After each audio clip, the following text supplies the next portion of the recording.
Drumming the Glock 50. Mom stick, that's 30. If I get caught, that's 30. Judge doing shit dirty. In my city, where I'm from. What inspired you to become an artist? I don't know. It really just came out of nowhere for real. But ever since I was a kid, I just knew I was gonna be lit, but I didn't know necessarily what it was gonna be. I love music, so I want to share my love for music with other people.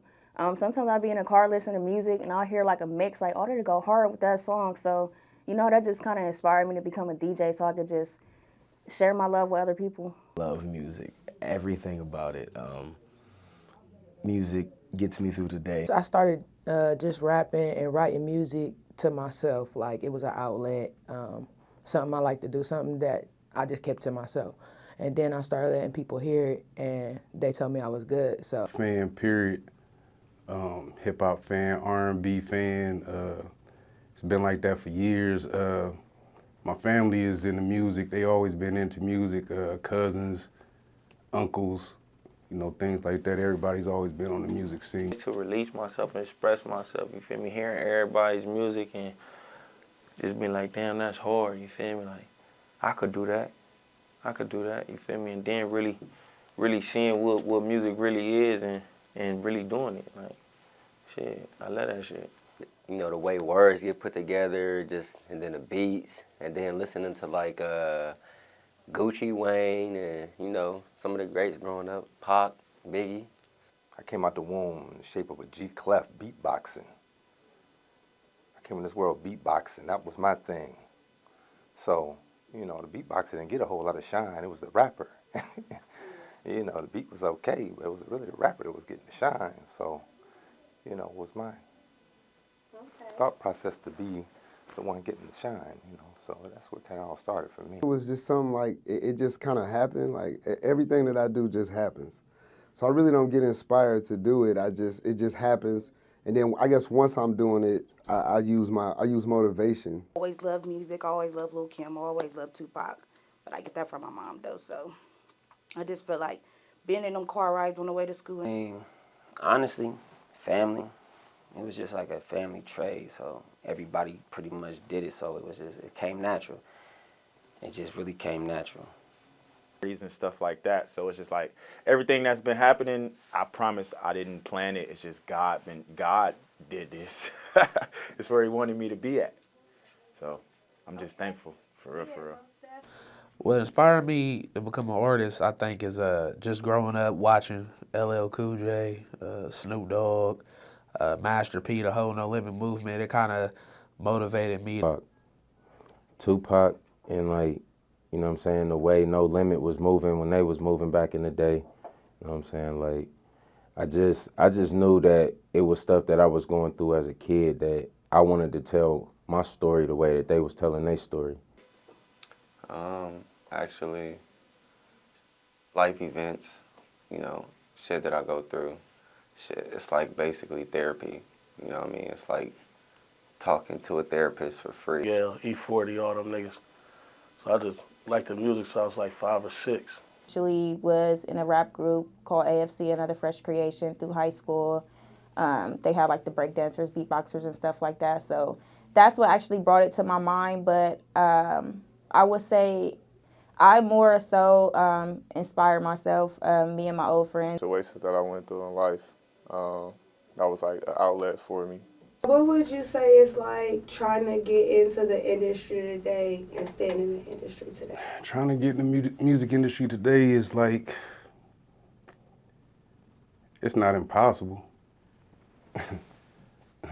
To be honest, it's take dedication, take a lot of hard work, a lot of constructive criticism.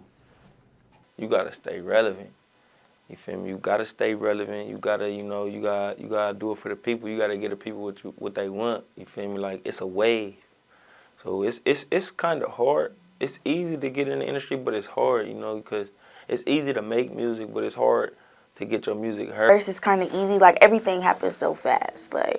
You could literally make a song today, and it just randomly go viral, and all these motherfuckers is just in your DM. A lot of people get burnt out because they trying to keep up with the trend and the wave. But when you set your own wave and your own trend, like, those things don't really affect you, but it just take mental fortitude. You got to be tough. Bag, you know what I'm saying? You could buy your way into the industry, you can, you know, or you could just win your way into the industry. It depends on if you're talking about musically, promotion-wise, you know what I'm saying? It don't take nobody, you know what I'm saying, to do anything. You could just promote something. So, I mean, it ain't hard to get into the industry, but it's about what can you do to be different, you know what I'm saying, to get into the industry. And then long term, a lot of people, you know, get in the industry and, you know, say they want to do these parties or be on the radio, then they get into it and then, you know, they don't last because maybe they don't like it or, you know, maybe it ain't what they thought. Like, a lot of people say they want to do what I do, you know, but I make it look easy though. I could say on one side that it's easy because if you could come up with like a real catchy song, or sometimes if you know the right person, it's easy to get in there. I think for more complex artists, more lyricists, it'll be harder because they're not more gimmicky. So I would say it's easy and hard depending on the type of artist you are or how you adapt to the music industry. More so like you got to prove yourself. So it's like if you're not going to get out there and make people mess with you, then yeah, it's going to be hard. So much talent everywhere that it seems easy, but it's actually kind of hard. I think it's hard. I don't think it's easy, and I think if you're not driven by passion and if this ain't something that you really want to be doing, I don't even think you should try. I think the industry is oversaturated with a bunch of people that just see other people doing stuff and then they want to do it. I feel like right now all the music and shit that's making it into the industry, it's like some ABC rap shit. Like, I mean, I'm with it, like the, you know, the girly catty music and shit like that, but I feel like the dumb music get in first. Like, it be motherfuckers really out here with raw-ass music, fire-ass lyrics, all that shit. Like, certain shit only get noted. A motherfucker can make, like, some crazy-ass, weak-ass shit. And as long as they get hella views or hella people that interact to that shit, that's all the corporate people be wanting to look at is the people's interaction towards shit. You feel what I'm saying? So it's so many good artists out here that's really slept on because they didn't get the right look. Easy, or it could be hard just depending on who you are and, you know, what you're doing and how you're doing it. Because with social media and with all the different outlets, you know, people having their phones and tablets and stuff like that, I feel like everybody is reachable way quicker. You know, it's a lot more easier access to put my music out there for, you know, somebody who don't know who I am. But the part that makes it hard is like being consistent, you know, being able to grab everybody's attention for real because, you know, people go fast. Like, the attention spans is short today. So it's like, what can you do to actually hold on to that attention when you do have it and, you know, make it take off? So